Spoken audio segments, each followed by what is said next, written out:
Welcome. You're listening to The Present Professional, where we explore the intersection between professional and personal development to change your experience of life and work with every episode. So tune in and let's go. Let's go. Welcome to another episode of The Present Professional. Today, we have a special guest with us, Micah Archery, host of the Secrets of Silent Success podcast. And today, we're here to have a conversation about leading in public speaking and how you can approach these events that you have coming up.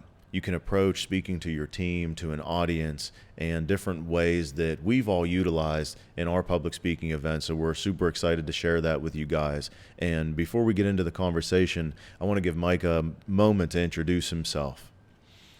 Yeah, so as you said, my name is Michael Archery, the founder and host of the Secrets of Silent Success podcast. I'm also a co-founder of OM Media, which is a multimedia production company based out of Dallas, Texas, focusing on commercials, films, things of that nature. And we've been in business 7 years now, so full-time entrepreneur for 7 years. Do also a little bit of real estate investing, and now transitioning into doing more public speaking, more focused to the younger demographic, your high school and collegiate students. So, yeah, and I know Tony from high school, so there you go. Wow. Yep. And we have a call at 8:30 in the morning tomorrow. Yes, we do. 8:30. So, Micah, you said you're doing a little bit of public speaking. Earlier we were talking, and you said you had a event this morning that you did. What was the topic about, and how was that like, preparation-wise?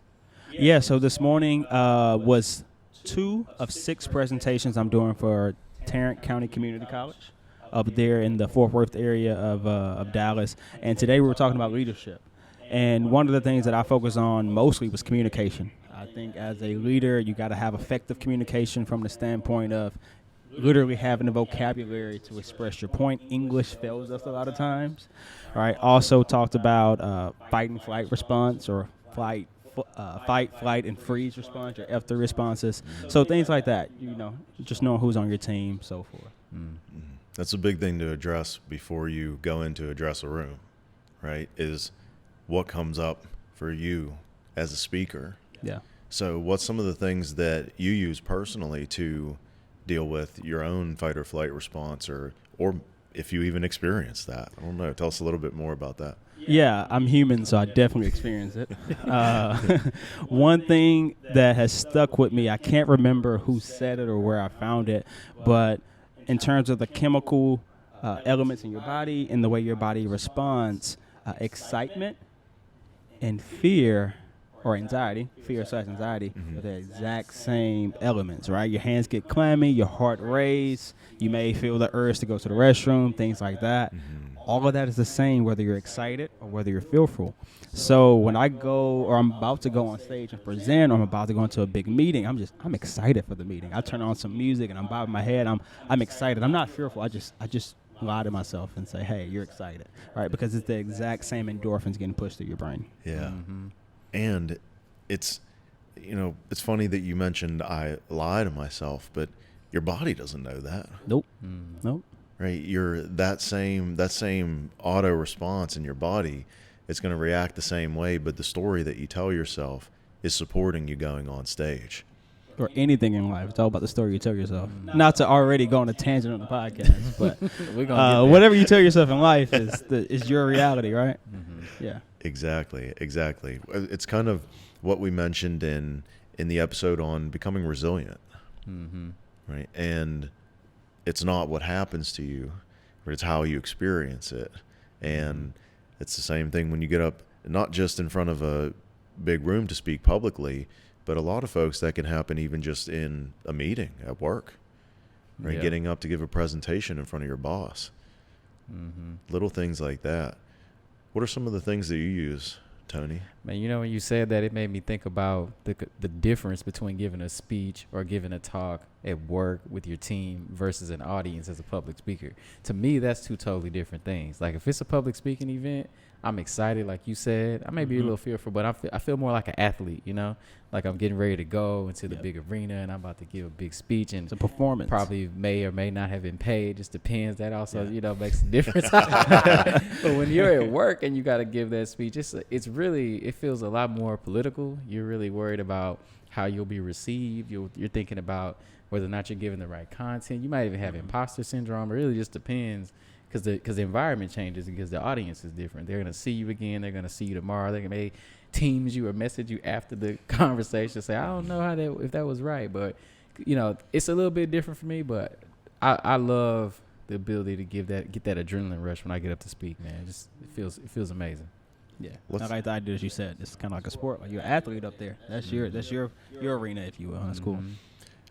Let's see where this question goes. What if you did approach meetings at work, or some of the things where you're thinking about more of the politics of the room, and understand what you mentioned about like the audience changing, but how do you think the audience would receive you if you showed up in that same energy that you show up in front of a room, an audience? Man, that's a good question. I think that for me, I do a good job either way, because I just try to tailor my message to fit probably a smaller bite-sized sample of whatever I have to say. Because if it's a team meeting, you probably don't have 30 minutes to 45 minutes to just talk, right? You got to be concise. You got to get to the point. You got to be quick. You may even have to throw in some jokes. So I try to approach it like that. But I think the biggest difference for me when it comes to work, business, speech, and whatever it may be, is my energy, right? Because if it's a work event, you may feel like, I got to do this, I got to do that. But when you're on stage and you've been invited, you're more like, I have to do this. I get to do this. This is an opportunity. It is a privilege to be on this stage. And I think we got to have that same energy when it comes to team meetings, one-on-one conversation, whatever it may be. Yeah, I would say that my vernacular is different. Especially for me, when it's a team meeting, these are my friends that I'm meeting with, being that it's our company, so the vernacular is way different, right? But one thing that I believe stays consistent is the preparation for the meeting, for the talk, and even for personal talks. Me and my wife, the beginning of every month, we have a sit-down meeting, and I have a prepared meeting agenda about the things to go over, and I say I'm a avid note taker, handwritten notes. I have sticky notes everywhere. I have legal pads everywhere.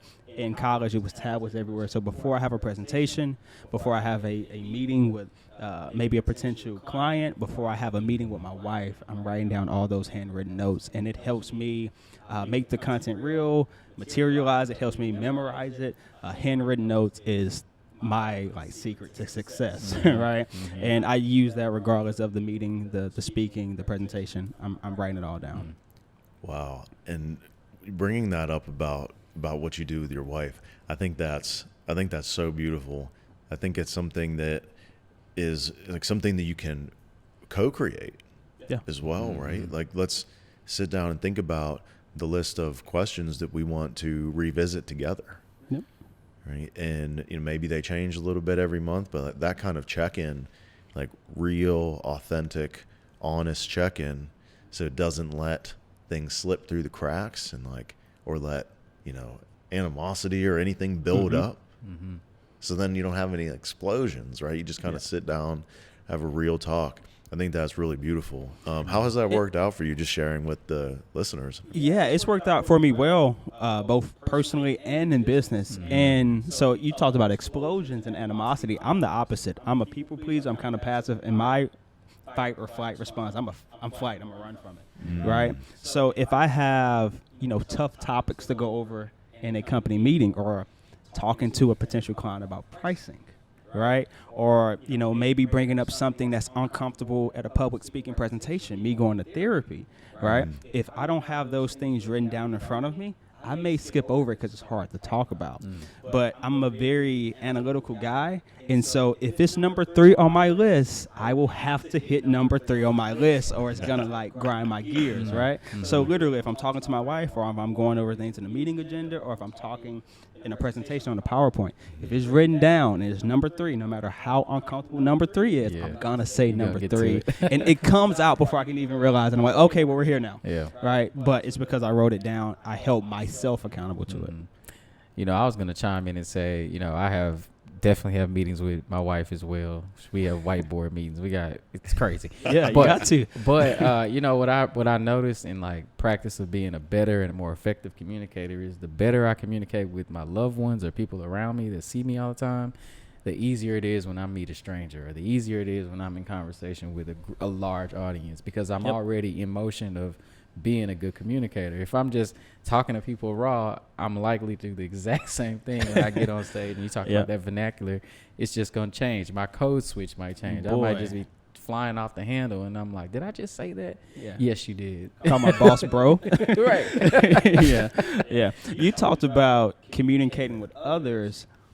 How do you communicate with yourself? Not in like a weird talking answering, but in a practicing manner, right? Every presentation, I'm in my office just going at it. My wife hears me like talking to myself in there. I'm like practicing this cadence, this tempo, this joke here with this joke, not talking to a fake audience. How does your preparation for speaking and communicating to yourself work? You talking about in preparation for a speech or just in general? I would say for a speech or for a meeting, because if I'm going into a meeting with, you know, the biggest client I've ever met with, I'm practicing that speech too. Right. So how does that work for you? Man, I try to go like 0 to 100 when I'm by myself. So if I'm preparing or if I'm like building something, like if it's a PowerPoint deck or even if it's a brochure or a real presentation that has to go to, you know, a client, like you mentioned, I'm thinking about the end. I'm thinking about every single thing that they may ask, every single thing that I need to get my point across with, or even the amount of time that I have to spend if I get the business with the client. I'm thinking about all of that in my preparation so I don't miss anything. I may overdo it actually, so I'm just done. Even if it leads to nothing, or even if it may take 6 months to a year for them to get back to me, at least it's done. And when it's done, it's off my mental. And then I feel good about it because I can look at the work that I was able to produce and just be like, man, that was A1, bravo. That's how I talk to myself. I'm like, great job, Tony. Great job. And then I move on. You know? What about you, John? Because you in the thick of things. So, like, same question to you. Like, how do you get prepared for client meetings and all the things that you do? Man, I'll tell you what, when you brought up speaking to yourself, I mean, that's a big thing.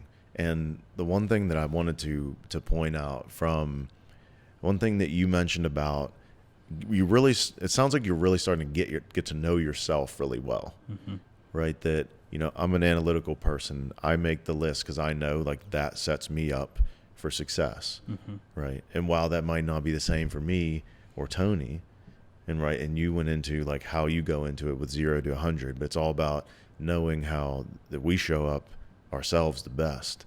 So I'm going to answer that question in how do I get to know myself, right? And I get to know myself by actually spending time with others, but in a way that's more reflective, right? In asking them questions about, you know, what they think, what do you feel like something that's most challenging for me, or so sometimes like interviewing people that'll answer me honestly can help me find blind spots that I can't find in just knowing myself or having conversations with myself.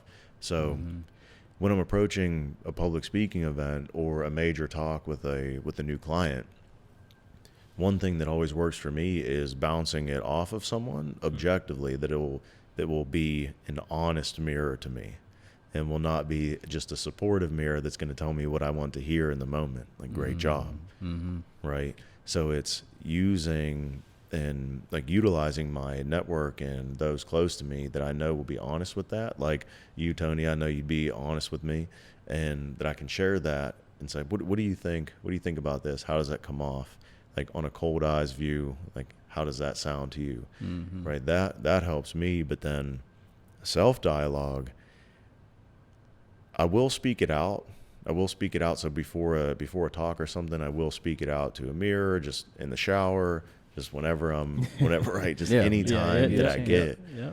But I also try to quiet my mind a lot too, right, and not have, because when I get up on stage or when I get in front of the room, I want to be able to let that just flow and not have an inner dialogue about what should I say, how is it coming off, anything. So I think my mindfulness and self-awareness practice is just as much of a big part of it as the dialogue itself.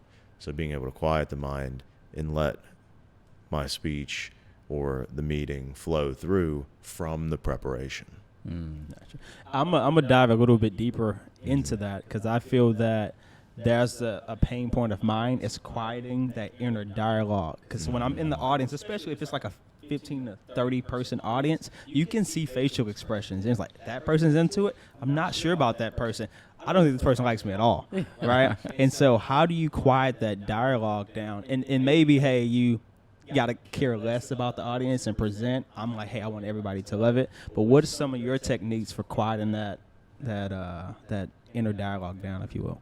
Yeah, it's all in the preparation beforehand too, and it's really reducing reactivity, right? And what a meditation practice does, or your self-awareness practice, mindfulness practice, what it does is separates that distance between stimulus and response. So instead of seeing the person looking at you while you're on stage and immediately reacting like, oh, and then the stories start. What are they thinking? Oh, I'm a bad speaker. Oh, I didn't prepare enough. But that's not serving me in the moment, right? So it's the preparation with your self-awareness practice beforehand helps you see that, and the story doesn't start yet. So what I do in that moment is act. Sometimes I'll look right in that person's eyes and speak directly to that person. Because someone that's not engaged, when you look directly in their eyes for a couple sentences, they're like, yeah, all right, yeah. all right, I'm paying attention. So I'll change that, or in preparation for the talks, I'll try to have different things to engage the audience as well, like even physically. Sure. Like, okay, raise your hand if, right?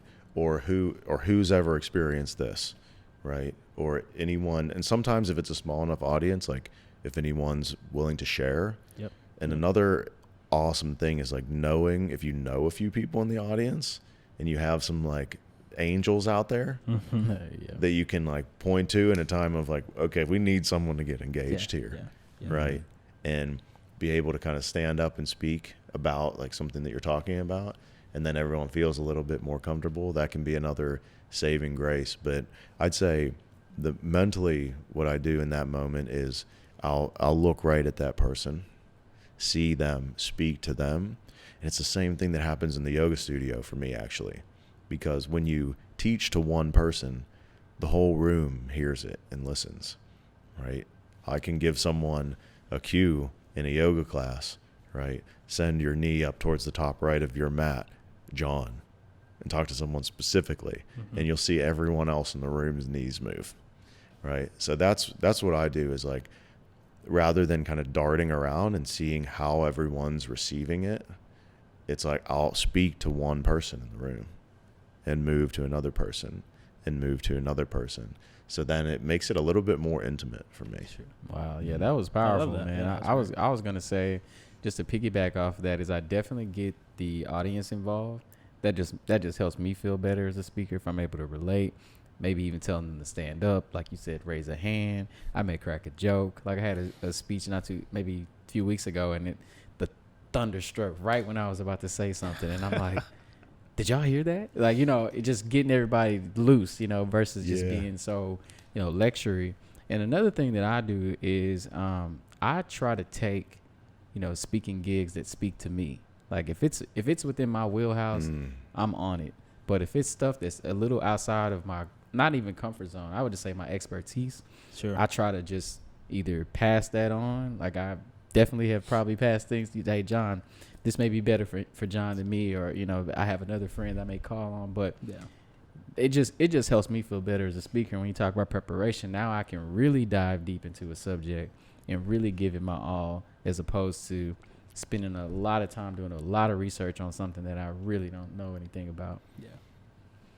I love that. You talked about distractions with a thunderstorm. I did a speech for the Young Men's Service League. It was the Plano chapter, and we were inside an airplane hangar, which is really cool. But it's like metallic building, and there was a thunderstorm. They had the big barn door open, so I'm up there. I mean, it starts to like hailing outside, and like there are people running, wind, and I'm like, all right, I'm just gonna stop and like tell jokes for like 7 minutes, all right? Because it's completely distracted. No one's even paying attention to anymore. I'm like, hey, give it up for the moms in the back with the, you know. And so I just became like an NC for like 7 minutes. But yeah, that was a wild story. It gave me a little PTSD when you said thunder during your speech. So hey, you got to be able to improvise, man. Like, there's nothing worse than when your tech goes out or something like happens with the PowerPoint. Or when you show up and they said it was going to be a microphone and it's not a microphone. It's like, I remember one time I was giving a speech to a bunch of people that worked at UPS, and I had to talk to them about the importance of giving and the importance of philanthropy. And I'm talking about basically 50 to 100 UPS drivers at like 6 a.m. that's about to start their shift. I got no microphone, and I'm just standing in the warehouse in the middle of all these people. And I'm just basically just screaming about the importance of philanthropy, but it was from the heart. Yeah. So they enjoyed it. I think I was probably memorable, actually. Like, man, I like that. I like that little guy. You're on your ET. Like ET in there. And I'm like, this is not. I didn't know this was what I was signing up for, but you know, you got to improvise. Yeah, no, for sure. Yeah. For sure. Wow, I'd say that comes up in the yoga studio for me a lot.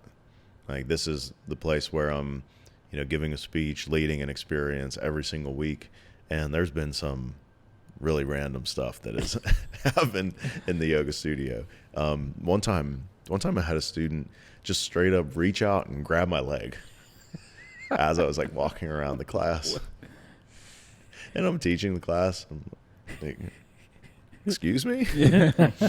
What was that about? Were they like into it or something? Like she just wanted an assist for the pose. And I was like, I appreciate how forward that was. All right. So you just keep teaching and you just go along with it. Mm-hmm. But it's what I find is the room reacts to your energy.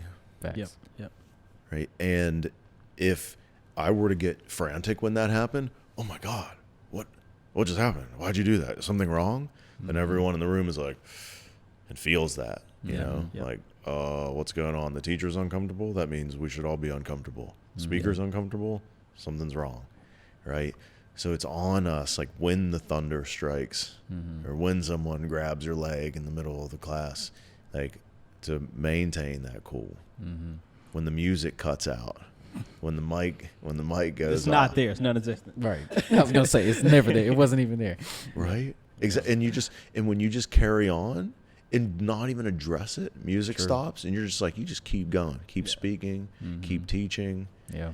And then the audience just like, okay, we're just doing that. Let me ask you this, and maybe this is my host coming out because I'm over here asking questions now. No, go for but it. Something that even happened today when your audience is different than was expected. So today I was speaking for a leadership group for Tarrant County College, and it was supposed to be a mixed audience of students and staff, more students than staff.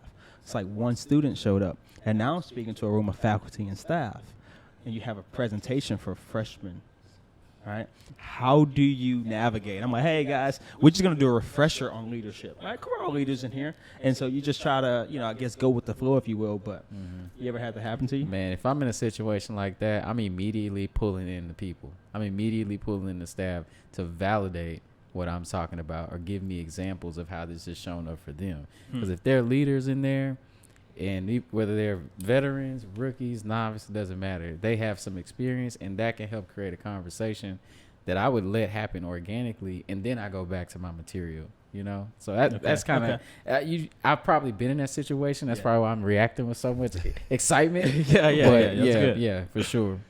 Man, that's a really, really great question. And I would say that if I came into that situation, and because I can't come up with an exact story that I can think of, but what I would do and what I've done in similar situations is when something's a little different, sometimes I'll just ask the audience, what do you guys want to know? Mm-hmm. What did you show up for? Right? Sometimes if I'm hosting a workshop or something and different people show up, or I'm hosting like an event for Cool Dad or something, and I don't know who's going to show up. Sometimes we'll come into the conversation in the room and say, what do you guys want to know? You know, what did you expect to leave here with? And then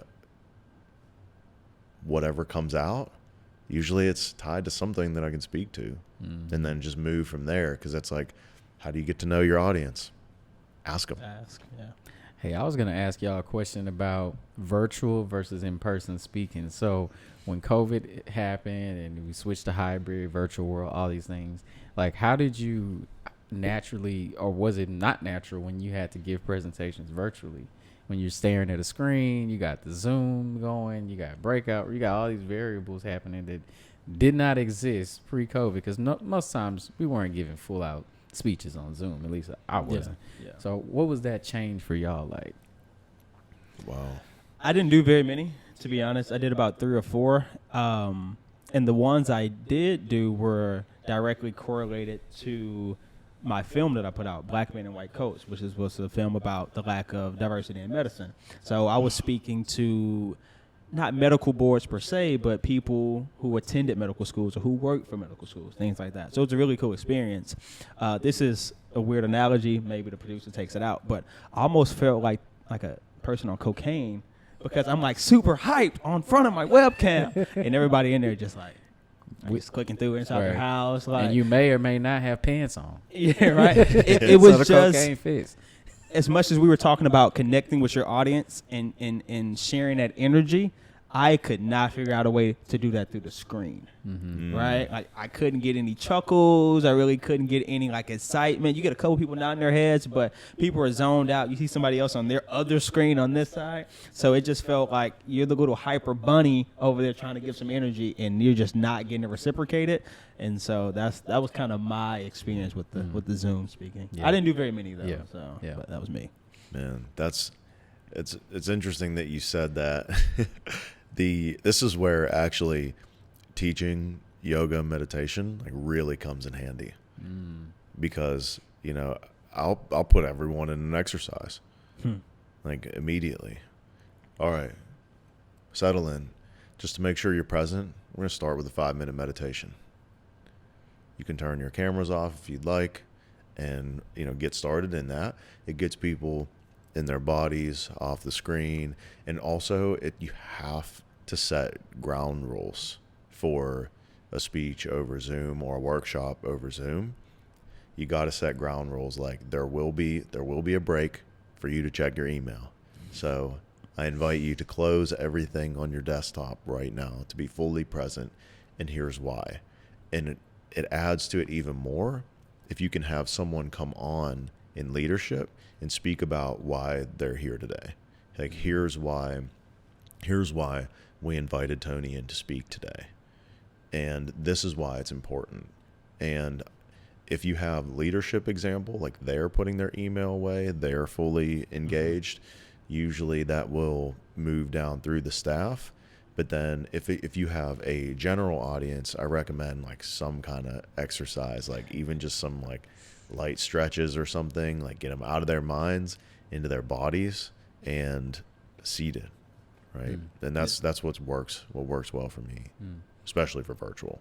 I agree with that. A small thing that I've had to adjust to when it comes to virtual versus giving a regular in-person speech is looking at that little dot, looking at that camera when it's my turn to talk. I know, because right? I just want to look at the people while I'm talking, but then it's like they're all over the place.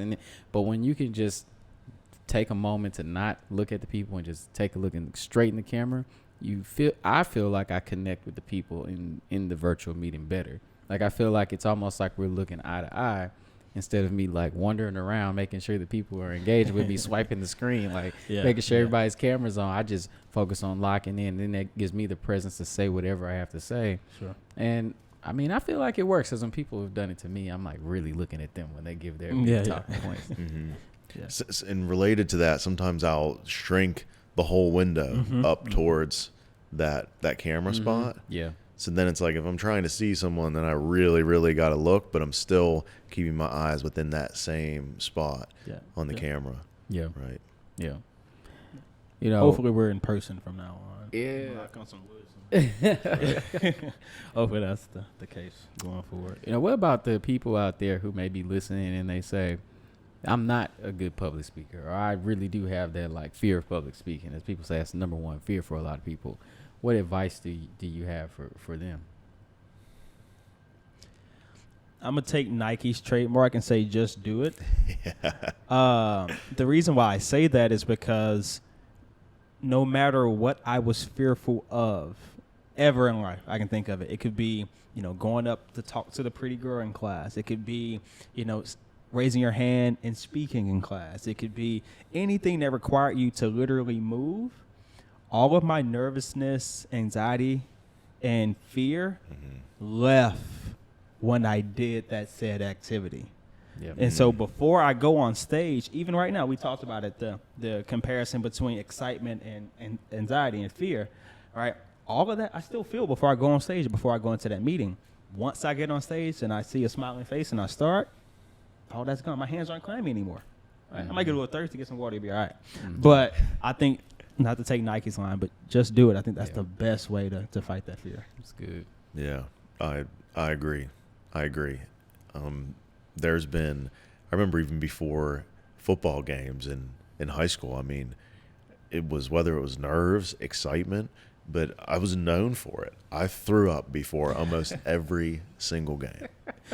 Random side note, I threw up before my first meeting at Gents. The 6 a.m.s, I peaked my guts on that 9th grade campus. Kept throwing up. I was so nervous, but sorry for interrupting. But he knows why we're throwing up. Yeah, You're a freshman going in there like Dennis Hagen, got a full beard in high school. I was scared out of my mind. So shout out to Dennis. But yeah, I threw up like crazy. Shout out to Dennis. Yeah. That's great. But then but you were right. Like, then as soon as I got on the field and you had that first hit, gone. Not sick anymore. But again, it's the story, right? Am I going to tell myself that I'm nervous and afraid? Or am I going to tell myself that, like, this is how fired up that I get before games, that my body wants to be light and ready to go? Empty. Random side note, either of you ever skydived before? Never. You should both go skydiving. So what they do from the time, so I went skydiving, the time I went and signed my life away on this piece of paper, because you sign all your rights away. If you die, your people can't sue, they get no money, it's your fault, right? You shouldn't have signed up. So as soon as you sign your life away to you're jumping out of a plane, was like 23 minutes, right? They don't give you time to think about it.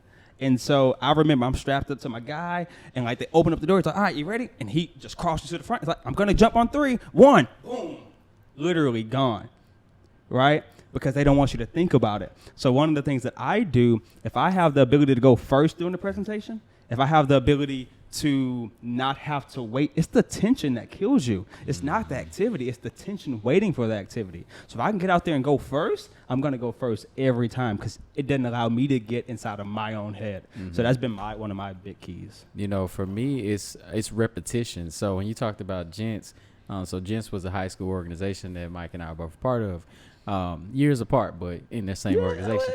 Same time. Yeah, same millennials. It's all good. Yeah. And so for me, I was president of Gents for my senior year, and I had officer positions. But when I was in that leadership role, I constantly had to address the entire organization. So you're talking about 30, 40, 50 other young men, your peers, about that. Yeah. who really can like chomp you down Crucify if you you, get man. up there and you're just like not energized, you don't say the right things, or you're stuttering or whatever it may be. So I quickly had to learn how to speak publicly and really control a room, because I mean, like, these are kids, like we're all kids, but we're all kids trying to do the right thing. And so that repetition has followed me from early or late high school to college to the real world and many speeches beyond. So I would also tell people to just get up there and get your reps up, even if it's Toastmasters, which you could take Toastmasters, go up there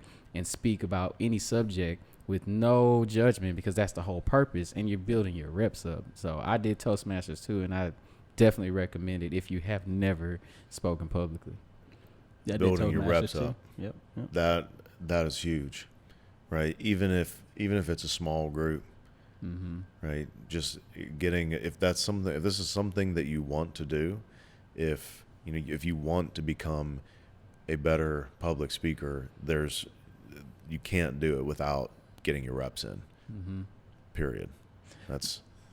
Yeah, I'm going to say the most powerful book that I read in college was Malcolm Gladwell, 10,000 Hours. And I live by that. You got to get your 10,000 hours in, whether that's, for me, video editing, whether that's, public speaking. If you want mastery or something, you got to practice. And so that takes me to doing those free public speaking gigs, because that's how you're going to build up those 10,000 hours.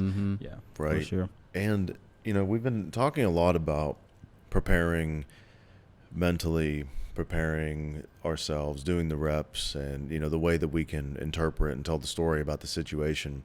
But when it comes down to tactically, like preparing for say there's a specific topic, when it comes down to tactically setting that up, what's your first step, or do you have a process how that works? Yeah, I hadn't really thought about my process, but one of the things that I do, say if you give me topic on leadership or bridging the gap with millennials. I'm an avid reader. It looks like you are too, from the books in your house. I will literally go and grab like the 6 or 7 books that I have on that topic, flip through, see what sticky notes I got, see what resonated with me at the time of reading that, and pull some quotes. And I start my presentations with quotes from other people, because I feel like I don't know anything, right? I'm just a curator of information. I think about how it has impacted me, and I just curate information and tell stories, right? Because I don't know anything. And so that's kind of where I start, is other people's information. And people want to hear stories. Yeah. Right. That's how you keep people engaged. It's like paint that picture for them, the imagery. Yeah. And, now that I say that, that's actually something that, I try to do as well when I'm preparing for a topic, is like, what picture can I paint for them? And how can I relate it to something that is tangible for the audience, right? And, when we think about great speakers and great speeches, and that was, one of the things that made Martin Luther King's speech so iconic, was it telling the story, about his children, right? About, the way that he imagined his children playing and interacting with other students or other kids, right? And the way that he painted that picture for everyone, like everyone in the audience was not even at the speech, like they were thinking about like their children, like playing with all races and like imagining what that was like, right? And that's like a massive example. Yet there's little ways that we can do that in painting the story for our audience. And I think that's a great way to do it, is starting with quotes, relating it to a story. And is there anything else like real tactically, like an outline, or do you like drafts or anything else that you would recommend? Handwritten notes. Handwritten notes. I write it all down. I wrote a book, and it started off with a handwritten outline, and then you start with a thesis. Then you have a subtopic. Then you have a subtopic to those subtopics, and that's kind of how I outline it all. One other tactical thing that I like to do, and I don't know again where I got this. I'm just a curator of information, but they said practice at your lowest. Right, and I remember that from being in band. I was also in band in high school, and they would make us do, for marching band, they would make you do 3 or 4 run-throughs. So we have a 7 or 8 minute show. You do a run-through at practice. Go do it again. Go do it again. Go do it again. And you're exhausted, right? So one of the things that I like to do is when I'm preparing for a speech, I'll work an entire 12-hour day, go have dinner with the wife, come home, it's 10:30, and I'll try to do a presentation of my speech in my office or in my mirror. It sucks and it's hard because you're mentally drained. But if you can get through it when you're at your lowest or at your worst or at your most exhausted period, I feel that I can get through it when it's 11 a.m. I woke up, had a nice cup of tea, some breakfast, and I'm talking to some cool people. So, wow. I love that. I love that. Yeah. Anything that you want to add tactically, Tony, that you use like before you prepare for something like that? Well, I mean, so subtly tactical, I would say, is visualization. I try to visualize how the speech is going to go long before it happens, and the more that I visualize that and practice, kind of goes like 90% of what I hoped and thought it would. But I think it's not really tactical, but the biggest thing for me is I try to have fun.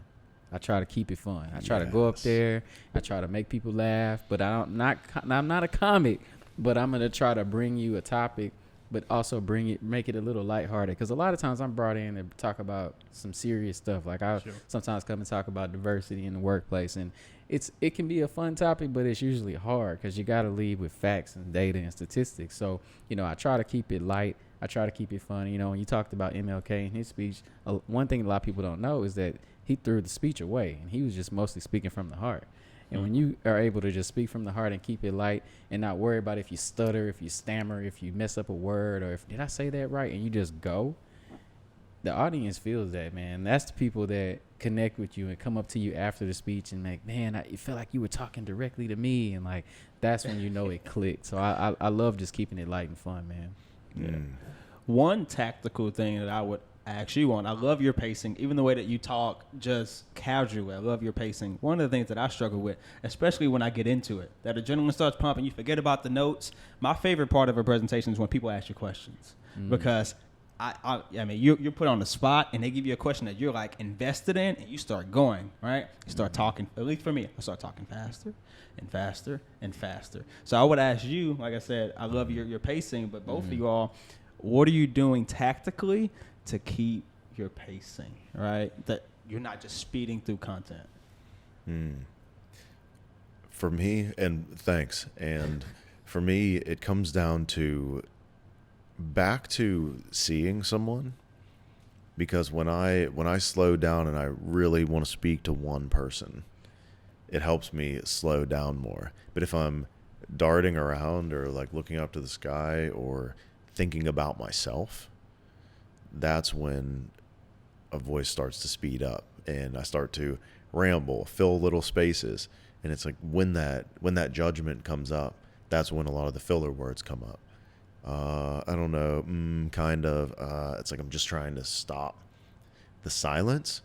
And actually, the biggest thing that has developed that in me is becoming a professional coach, because it is professional listening and being able to hold space for a client. And there's a client in tears in front of you we're going through into something deep, deep topic, just something comes up, and being able to sit and just be there with them. And so for me, it starts with those interactions with one person and being able to be there with someone and not have to fix what's happening or find a solution. And I find that when I'm speaking and when my talk speeds up, it's because I'm looking for a solution. What am I going to say? How am I being perceived? What's going on?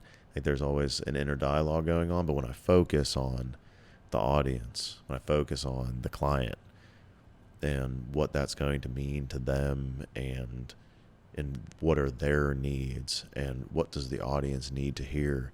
And sometimes if you feel like your audience isn't engaged, just say what's on your mind. Sometimes it can work. Be like, what's going on, guys? And say something that's on your mind. I noticed this. How about you back there? Sometimes I'll call people out too, right? Did you hear what I just said? Can you repeat it for the room? And, sometimes it's like, a little joke or something. But yeah, for the pacing wise, it really does start with seeing one person for me.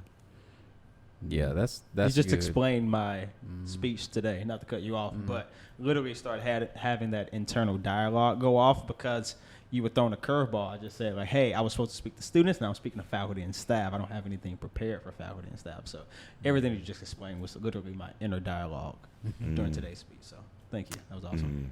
Yeah, I was just going to add, for me, it's like a rhythm and a cadence that I try to talk at. Like sometimes I can talk really fast, or then a lot of times I can just be more monotone and slower and just giving people like directive lecture almost style conversation. But when I'm doing that, I try to think of like an artist, like even a rapper, right? When they are giving their talks and they're rapping, I mean, they're giving it to you at a cadence at different speeds, but you're listening. It's all about the content and what they're saying. So for me, I try to speak at a good rhythm, at a good pace. And then also, if I'm in if I'm giving a speech and maybe it's going well, maybe it's not, I don't know, I'll stop talking. Like, I'll slow myself all the way down to where I'm talking just like this, where now you're listening to every word because I've slowed the conversation down. I'll even say, y'all want to hear a secret? Lean in. Like, bring them into the conversation to where they're really listening to what you got to say. And another thing I did mention is I also, when I say I try to keep it fun, I challenge myself a lot of times. Like, I'll say, okay, you go into this speech, you already know what you're going to say.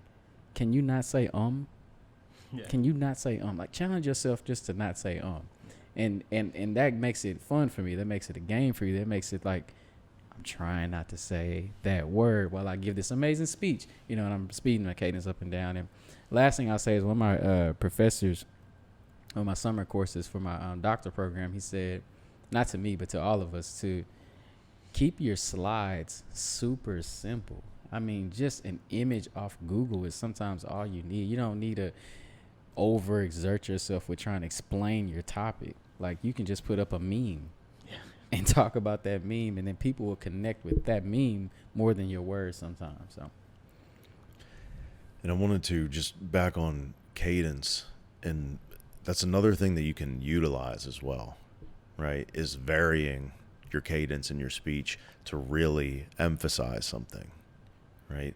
If I want someone to hear something, I'll pause before what I'm going to say. And a nice, solid pause. Mm-hmm. And then go into the main point that you want to make. And people hear it differently, right, as opposed to being part of a long sentence.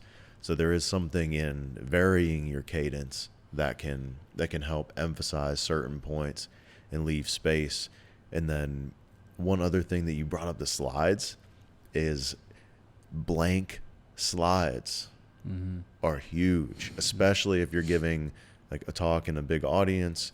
And when I gave that TEDx style talk at ExxonMobil when I was still there, I used blank slides a lot. Because like, when you want someone or an audience to listen to you speaking and not be lost in the slide, oh, what does that mean? What's that image mean? Oh, what's that word up there? I don't really understand that sentence. They're not hearing you, right? Yeah.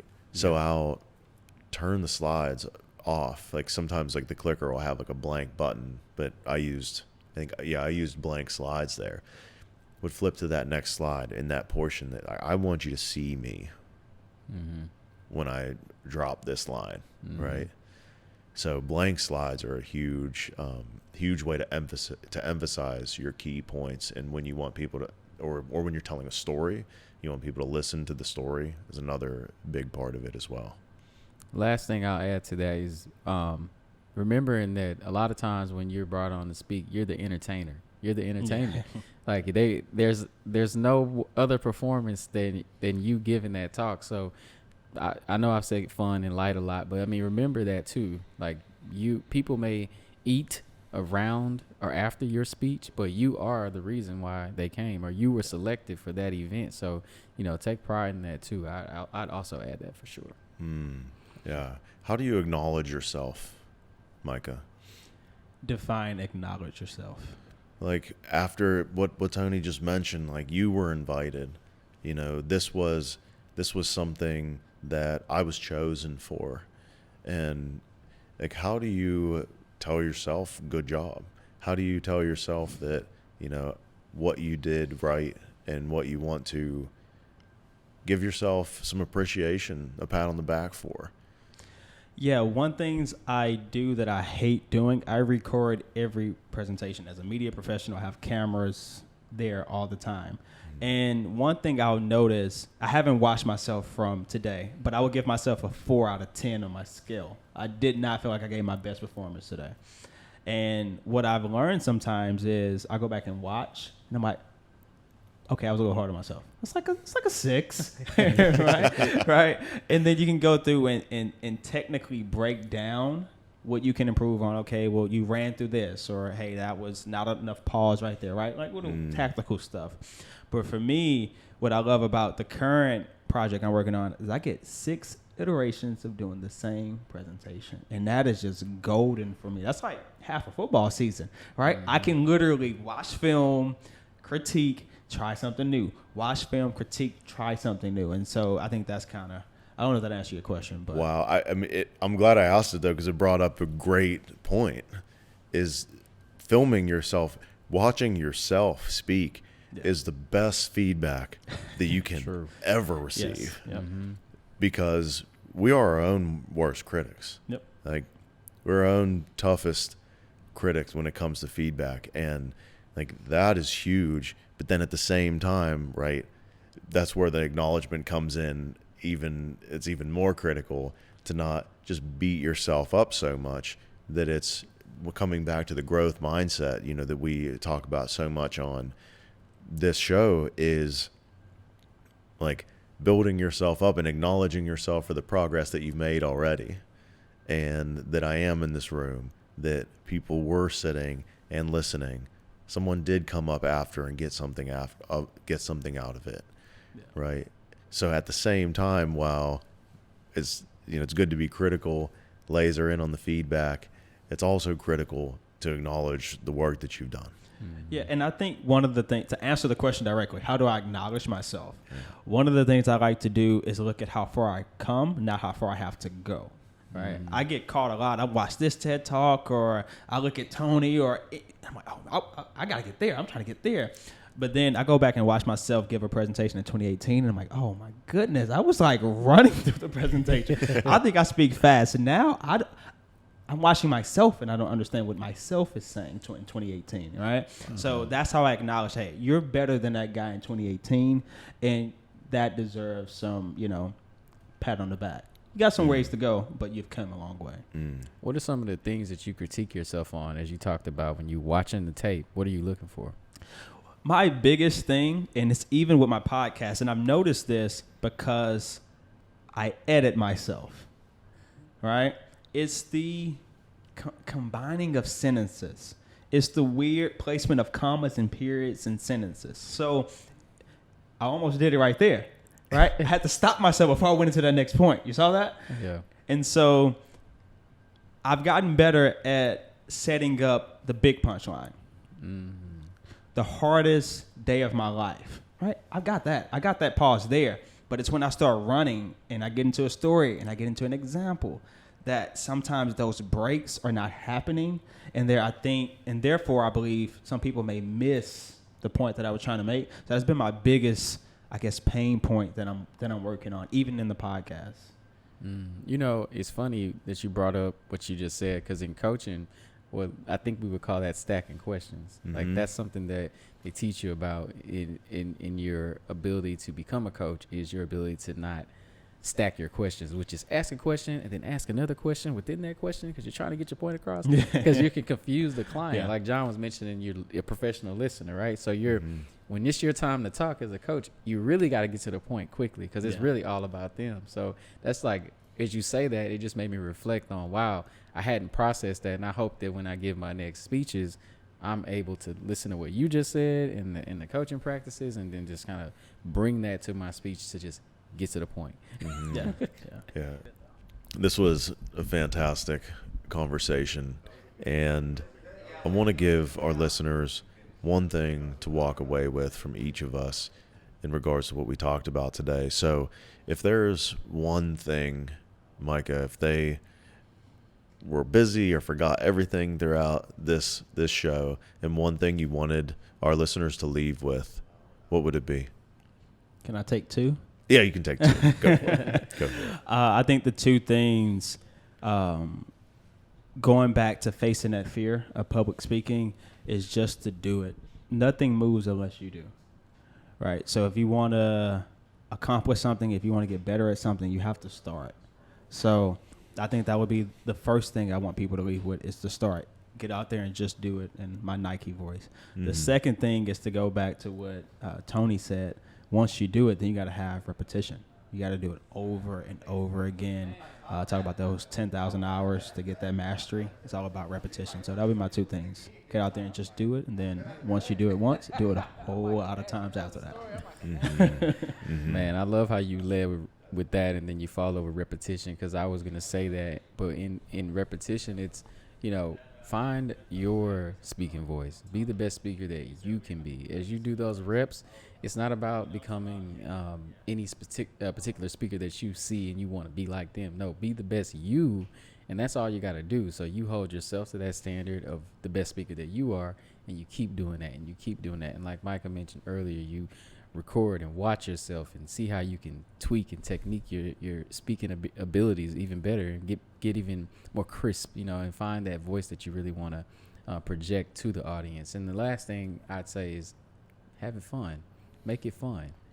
Go into those speaking engagements knowing that you're gonna get another opportunity, so it's not do or die. If you bomb, it'll come back around. It's okay. But go in there and make it fun, challenge yourself, and engage with your audience, man. They're the ones that matter, not you. Really seeing the audience there.